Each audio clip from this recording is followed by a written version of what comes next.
What up, Bromy? I'm Leon, the Paperback Maniac, coming at you tonight with a little mid-October paperback horror update. Got a few things here that I picked up in some shops over the weekend. I was up in LA and visited the old Book Junction in Arcadia and the Iliad in North Hollywood. Also a few things that I've been getting online. So I figured, why the hell not? It's October. I know that's what you guys like to see. October, speaking of which, got a cool little witch mug here. Figured I'd show you my Halloween stuff. Alright, so, well, speaking of the mail, first of all, this beauty came in the mail this week. This is Volume 2, Issue 1 of the Resurrected Fangoria magazine. What a beauty this thing is. You know, I spent some time today. I had been holding off, waited until today. I kind of woke up, grabbed myself a pumpkin spice, sat back, and kind of flipped through it. This thing is just beautiful. It's got some great articles, very, high quality. Definitely, obviously got a lot of Michael Myers things because of the imminent release of Halloween 2018. Yeah, I was very, very happy to receive this, and I'm just so happy that Fangoria is back. Anyone who has seen my Fangoria collection video will know that I'm a big fan of the magazine, and I urge all of you horror aficionados to subscribe to that magazine because, it's pretty cool. It's pretty cool. I'm excited for it.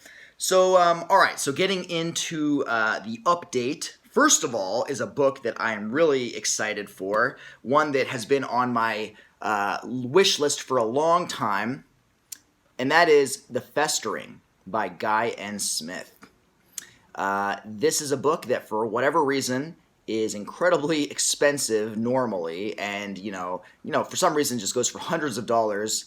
Just this one, where the other books of his from this period are not that expensive, and I'd kind of given up hope, but I just randomly one day happened to check Abe Books, which is kind of my go-to. Just typed it in there to see, and I saw a copy. A fairly, decent copy for a very reasonable price. Hopped on it. I was very happy to do that. I absolutely love this cover, and this sounds like an utter blast. This will probably be the next Guy N. Smith book that I review on this channel.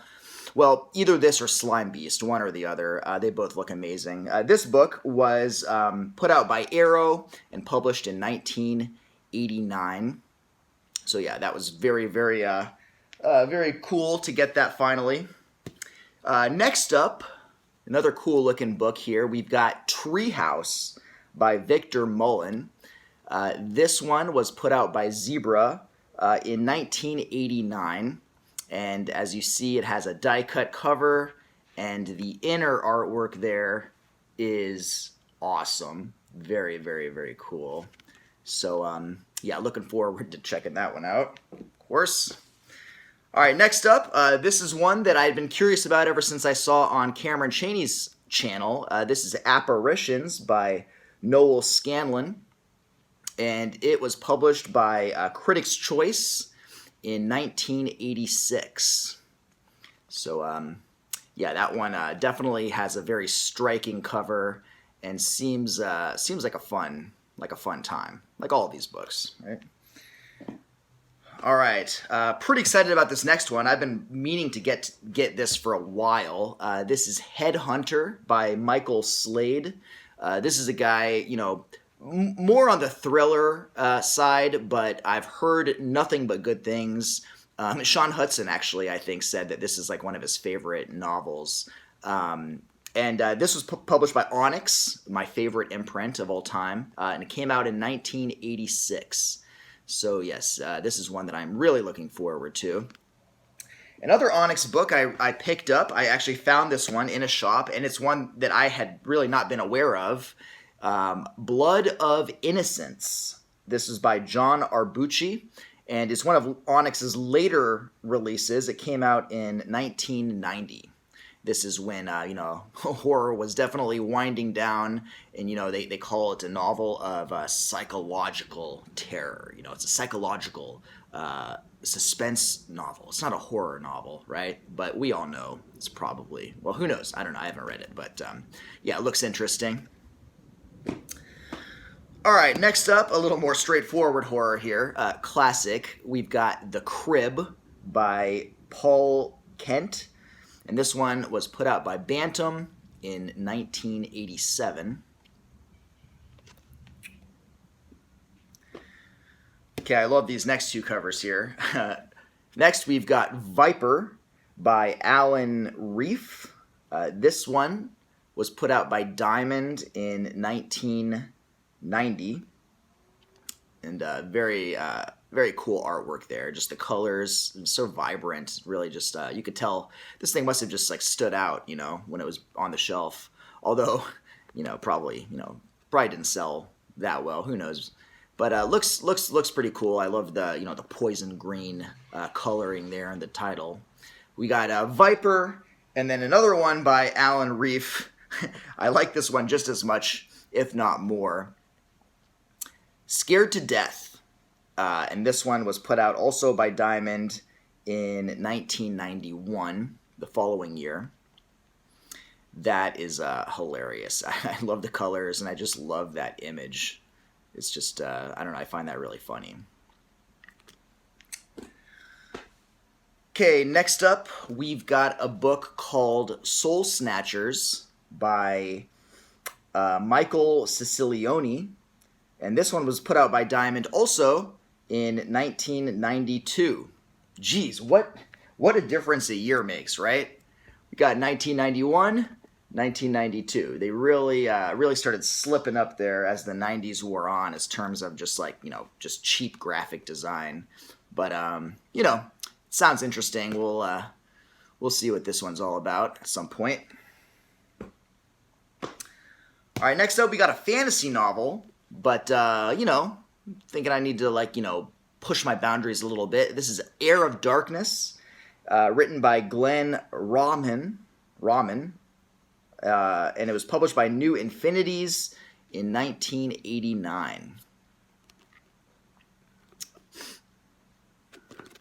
I love these kind of, totally obscure books, I wonder, I didn't check to see if this one has a review, but this is the kind of stuff, that I live for. I love finding stuff like this. All right. Next up, we've got a book called Something's Calling Me Home by Maxine O'Callaghan. I've owned this one in the past, actually, but this was in decent condition. It was pretty cheap, so I picked it up. It was put out by Pocket in 1991, and that is a really cool cover there. I love that. I have a couple other Maxine O'Callaghan books. They all look pretty fun, so definitely one of these early 90s horror writers. I got that one, and then another one by Maxine O'Callaghan.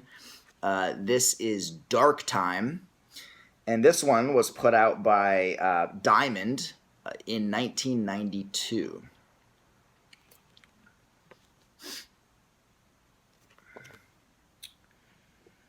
All right, a few more here. Next up, got a book called When We Dead Awaken by John R. Holt. This book was published by Bantam in 1990. And that's one of those kind of simple yet fairly creepy covers. I kind of dig that. This, looks pretty cool. Definitely caught my eye when I saw it. And, okay, the last three are some Ramsey Campbell books. I've been on a Ramsey Campbell kick. These are all Tor editions. I love Ramsey Campbell's Tor stuff. First one is The Hungry Moon. This edition was published by Tor in 1987. Then we've got Incarnate.